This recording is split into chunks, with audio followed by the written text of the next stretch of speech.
Student नमस्कार। Student आज इस वीडियो में चेंजिंग द कॉलम विद जो नेक्स्ट टॉपिक था इसके बारे में डिस्कस करेंगे। ये चैप्टर नंबर 4 है जिसका नेम है एडिटिंग इन एक्सेल 2010। ठीक है, आज इसकी दूसरी वीडियो है। क्या लिखा है? You can change the row height and column width as per your requirement. आप किसी भी रो और कॉलम की हाइट या उसकी चौड़ाई को अपने अनुसार चेंज कर सकते हैं। Let us have a look the step required for this activities. चलिए एक नज़र डालते हैं कि कौन से स्टेप इसके लिए उपयोग होते हैं।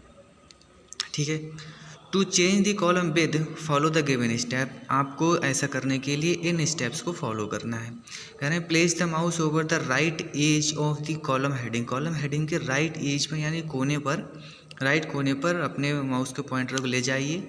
The mouse pointer change to, ये जो साइन है, ठीक है, दिस साइन, इस साइन में आपका माउस का पॉइंटर चेंज हो जाएगा। Drag the column edge until the dotted lines display the column width you want.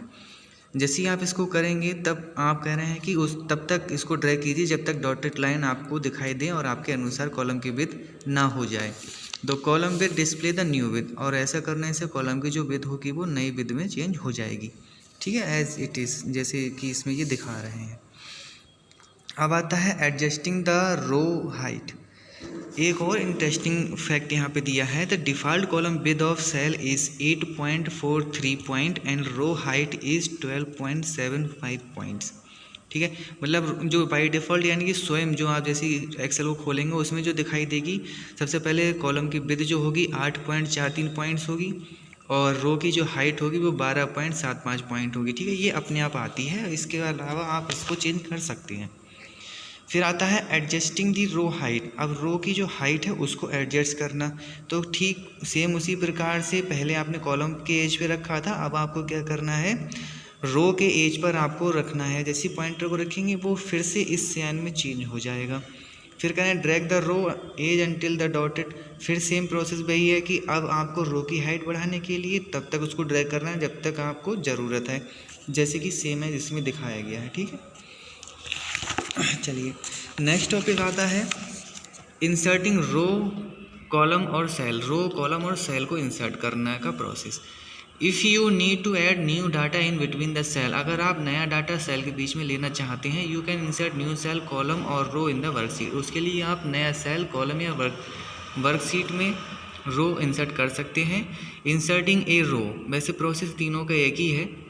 ठीक है, तो हम एक ही पढ़ लेंगे। If you want to insert a row column और सेल, ये तीनों ले लेंगे एक्सेल, तो उसके लिए आपको क्या करना है, to insert row follow the given step. इन स्टेप्स को फॉलो करना है। सबसे पहले आपको रो को सिलेक्ट कर लेना है, यानी कि जिस रो के ऊपर आप रो लगाना चाहते हैं उसको सिलेक्ट करना है। फिर next click on home tab पे क्लिक करना है। फिर click on insert option, drop down arrow present in cell group. Cell group में ड्रॉप डाउन एरो जो मिलेगा इंसर्ट ऑप्शन का, उस पर क्लिक कीजिए और उसमें से ऑप्शन को सिलेक्ट कीजिए इंसर्ट सीट रोज। ठीक है, आप इंसर्ट सीट रोज के ऑप्शन पर सिलेक्ट करोगे तब एक रो उसमें ऐड हो जाएगी। और देखिए स्टूडेंट, सेम प्रोसेस है कॉलम इंसर्ट करने का। आप अगर गौर से देखेंगे तो इसमें प्रोसेस सारा वही है, बस इंसर्ट सीट कॉलम्स लिखा है और इसमें इंसर्ट सीट रोज लिखा है। ठीक है, तो ये प्रोसेस दोनों का एक ही है। आप जब सेल ग्रुप में इंसर्ट ऑप्शन पे क्लिक करते हैं, सेल ग्रुप में इंसर्ट ऑप्शन पे जब आप क्लिक करेंगे तब आपको वहाँ पे insert sheet rows, insert cell, insert sheet column और इंसर्ट वर्कशीट 4 ऑप्शंस मिल जाते हैं। तो ये एक ही से काम इनका हो जाता है। ठीक है, अब सेम है सेल के अगर उसकी बात करें तब देखिए आपको ये इस प्रकार से ऑप्शन सेल के अंदर मिल जाएंगे। सेल में बस ये है कि आप किस जगह सेल लेना चाहते हैं, लेफ़्ट में, राइट में, अप में, डाउन में, तो वो मिल जाते हैं। ठीक है, अब आता है डिलीटिंग सेल रो कॉलम और डाटा। अब आप किसी सेल रो कॉलम और उसके डाटा को डिलीट करना चाहते हैं तो सिंपली आपको करना क्या है, जैसे MS Excel how to delete और remove data from the worksheet. ये MS एक्सेल आपको अनुमति देता है डाटा को डिलीट करने की या हटाने की एक्सेल से। Excel can do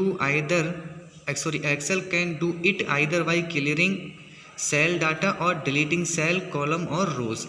Excel आपको अनुमति देता है ऐसा करने के लिए, या तो आप उसमें से डिलीट कर दीजिए या किसी पूरे सेल को डिलीट कर दीजिए या किसी पूरे रो को डिलीट कर दीजिए। तीनों प्रकार की परमिशन एक्सेल आपको देता है। नेक्स्ट आता है क्लियरिंग दी सेल डाटा। अब सेल डाटा को क्लियर करना, मतलब डिलीट नहीं करना है, क्लियर करना है, बात एक ही है। To clear the data from a single one group of cell follow the given step. आपको करना क्या है, select the cell containing data you want to delete. उस सेल को सिलेक्ट कीजिए जिसे आप डिलीट करना चाहते हैं। नेक्स्ट प्रेस द डिलीट की। आपको डिलीट की दबानी है और डिलीट की दबाने से जो डाटा होगा वो डिलीट हो जाएगा। अब आता है deleting a cell. When you delete a cell the surrounding cell will move to fill the empty space and change the whole structure with its content.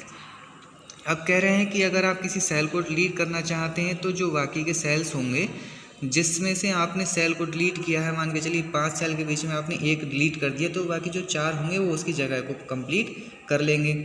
To delete a cell और range of cell follow the given step. एक cell को delete या किसी sales की range को delete करने के लिए इन स्टेप्स को फॉलो करें। First one, select the cell you want to delete. आप उस सेल को सिलेक्ट कीजिए जिसे डिलीट करना चाहते हैं। फिर सेकंड में क्या है, click on home tab. Home tab पर क्लिक कीजिए। Click on delete option drop down arrow. Delete option पर क्लिक करेंगे और उसके जो ड्रॉप डाउन एरो है उसके एरो पर क्लिक करेंगे। फिर click on the delete cell sub option. Delete cells का एक ऑप्शन खुलकर आएगा, उसको आप क्लिक करेंगे। Click on desired option.